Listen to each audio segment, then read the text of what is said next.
Hello guys, this is Great Sports here, and we're going to be talking about the Deandre Hopkins trade.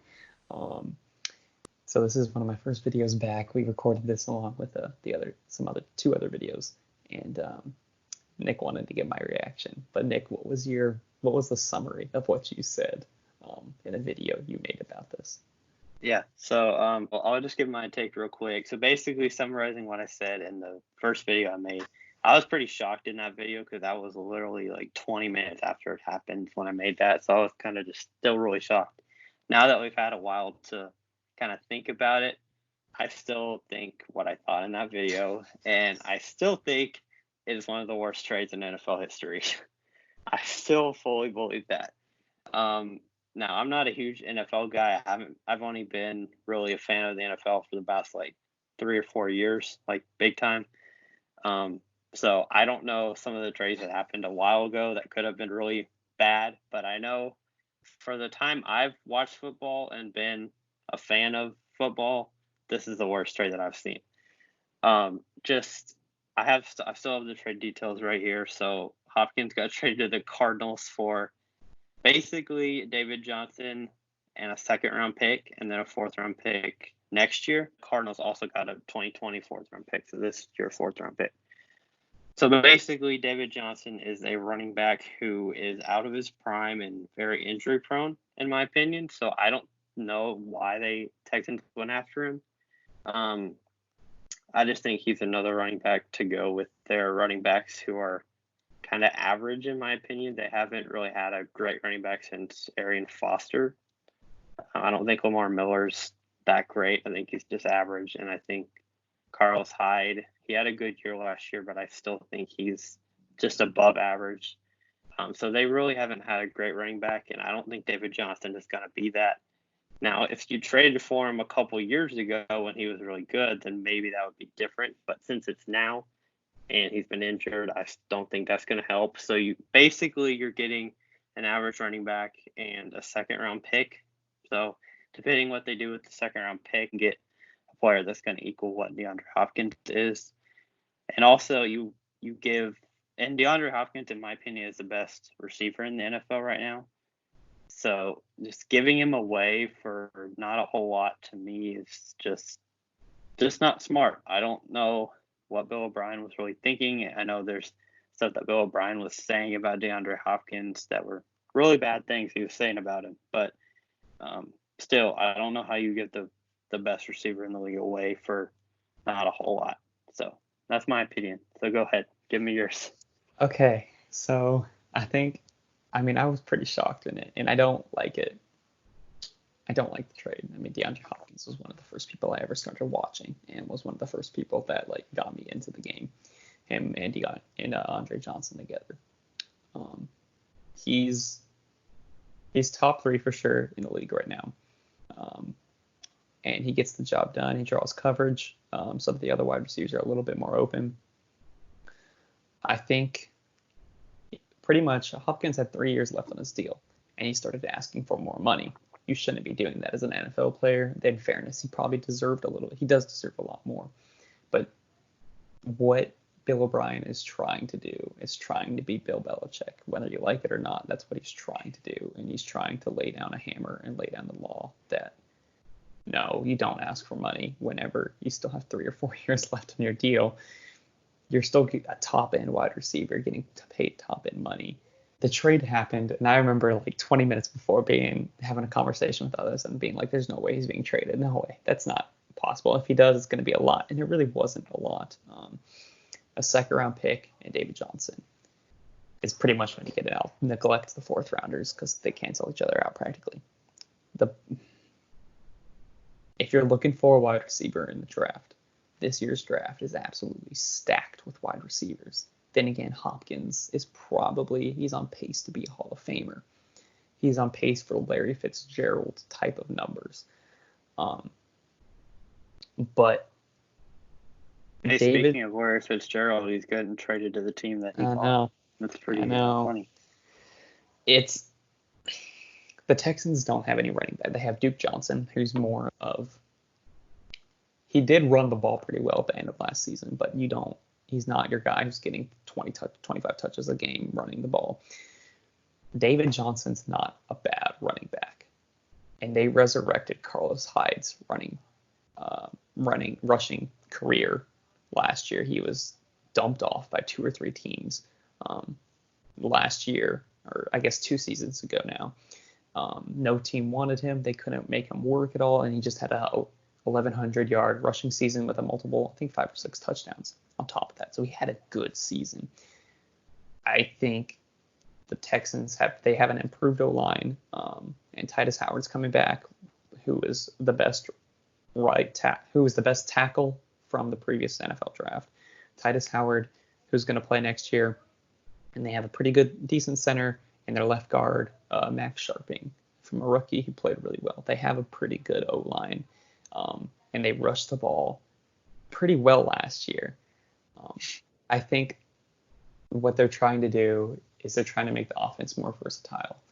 And they signed Randall Cobb because they never had a slot wide receiver. So what they're trying to do is having Kenny Stills, Will Fuller, Randall Cobb, Darren Fells, and then you have David Johnson and Duke Johnson, which whenever you look at that from on paper, that's actually a really good offense. It's not the Chiefs offense, but that offense can easily put up 28 a game, 25 a game, if managed correctly, and if injuries allow them. If let's just say every offensive weapon, so you player like Duke Johnson, David Johnson is the ones that just listed, played 13 games. So every one of them missed 3 games here and there throughout the season. You can still have a pretty good offense. The problem is that injury is semi-generous, and there has been a lot of injury histories with David Johnson, Duke Johnson, and Will Fuller. I'm upset they traded Hopkins, but I'm glad they got Randall Cobb. And I think people are overreacting on the value of a number 1 wide receiver because they're important, yes, and you need weapons to throw to, yes. But if you look at the past, I think it's 20 years, so pretty much the 2000s, there has never been a team that's won the Super Bowl with a wide receiver with the most targets. A team that's never happened. And within the last 43 years, if I'm remembering correctly, there hasn't been a wide receiver who was top 3 in targets and catches that's won the Super Bowl. I think Bill O'Brien's trying to make the offense just a lot more. They can be more dynamic with it. So this may hurt the team's loyalty. Titus Howard was pretty upset about it. Kenny Stills really wants Hopkins back. Justin Reed was pretty mad about it. Some other players were pretty upset about it as well. And if you ask most Texans fans they're sad that Hopkins left. Everyone loved Hopkins, but all of them are mad at the return they got.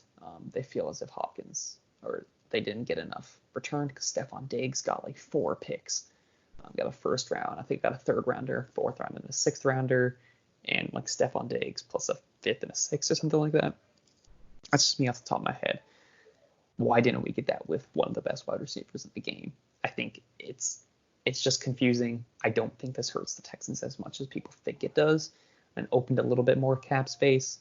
And there's still potential for it to not even go through if something happens with the draft and they can't get their physicals done.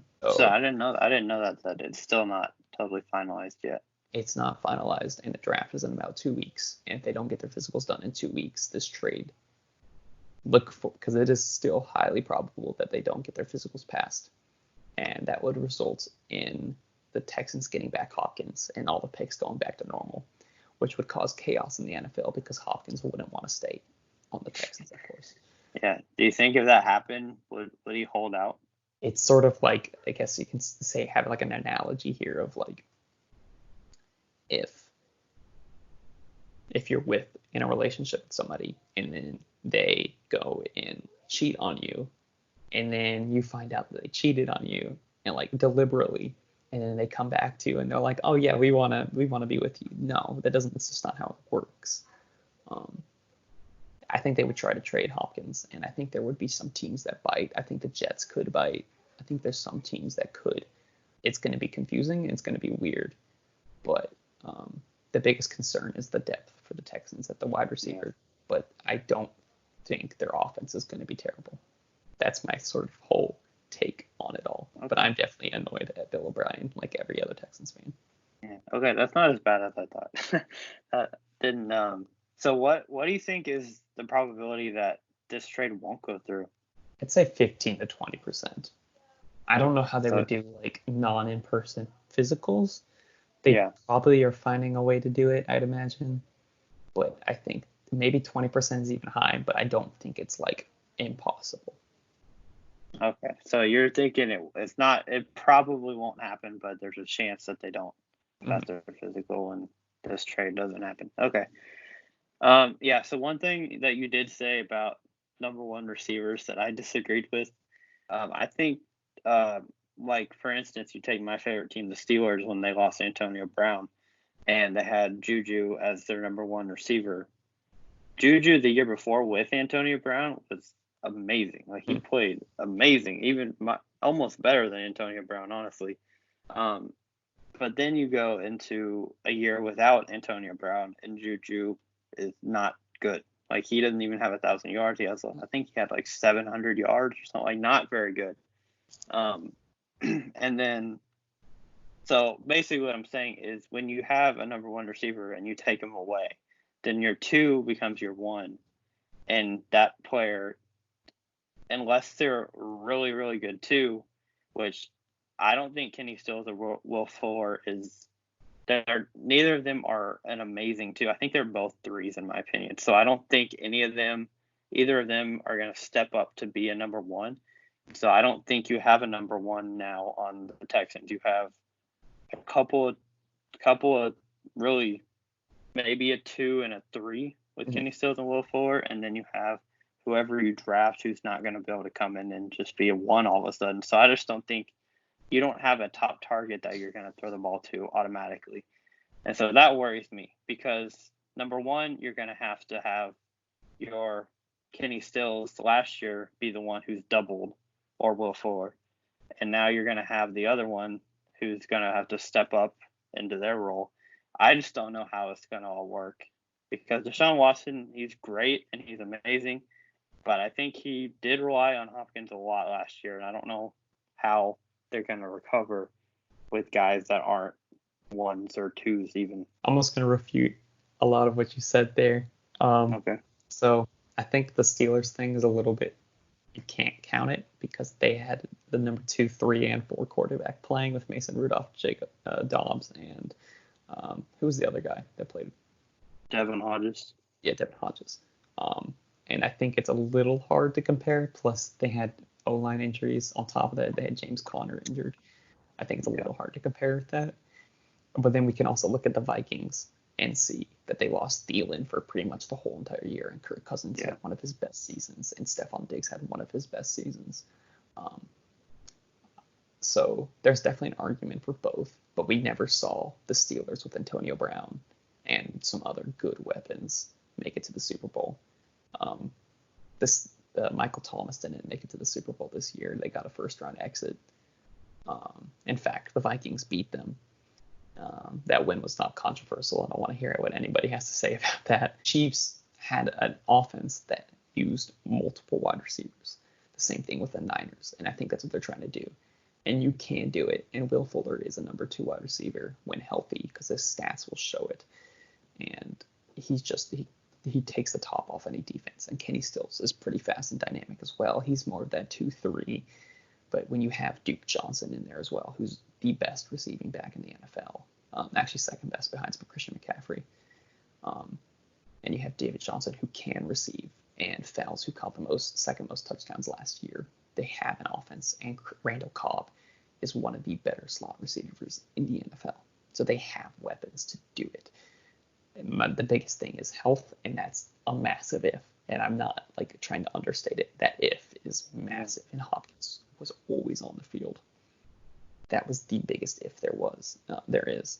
And 2 is if our offensive coordinator can actually scheme up stuff that's going to work, or if it's just going to be sort of the same bland offense. I just think it's gonna be an interesting season for the Texans it's gonna be weird to watch them without Hopkins to me because you always saw him on the field, and now you're not gonna see him anymore. Okay, thank you guys for watching. This is my reaction to the Deandre Hopkins trade. Please go watch some of our other videos. Nick gives great insights, and I'm trying to be back on more. Thank you guys for watching, and see you guys next time. Peace.